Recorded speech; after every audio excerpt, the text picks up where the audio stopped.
Evacuations also underway right now in New Brunswick. People have been forced from their homes after the Raritan River crossed Route 18, overflowing into the city. News 12 New Jersey's Chris Keating is there now with the latest.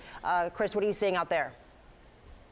Brittany, right now we are in the heart of New Brunswick, located right along Tabernacle Way. In a moment, I'm going to show you Route 18, which is covered in water from the Raritan River. But I want to explain to you what exactly is going on here. From street to street, there are rescue crews out here.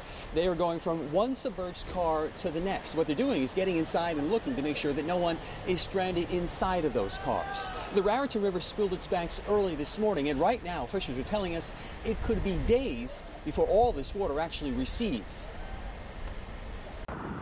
A view from above shows how the Raritan River has expanded with this massive influx of rainwater. To the left, New Brunswick, and to the right, Highland Park, both threatened by floodwater.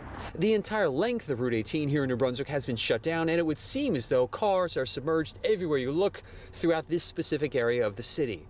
And homes, well, they've also taken on water, leading to mass evacuations. Thankfully, we were able to get, some things out, but it was scary because the water keeps rising. So we don't know when we're going to be able to come back. This family lives in the Riverside Drive apartment complex. They tell me that at 6 o'clock this morning, the streets were perfectly clear, but then the river quickly flooded, forcing them to leave. It's very stressful. It's very, very stressful, especially in the middle of a pandemic, having to stay with family, yeah, it's a lot. Boyd Park, which sits along the river, is underwater, and the Rutgers University boathouse right next door looks to be dealing with 3 feet of water.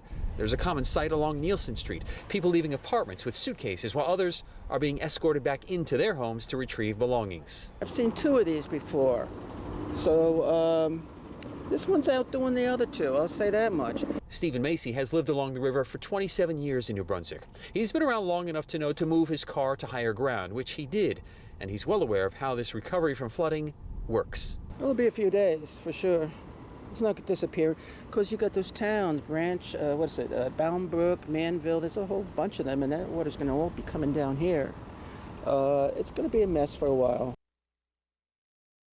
If you live along the river, you know the water is still to come 2 to 3 days later from this point when the storm hits. We can't tell you, we saw an awful lot of people out here with luggage going for what they expect to be extended stays at family and friends, because right now there's no telling when people will be back in their homes. In New Brunswick, I'm Chris Keating, News 12 New Jersey.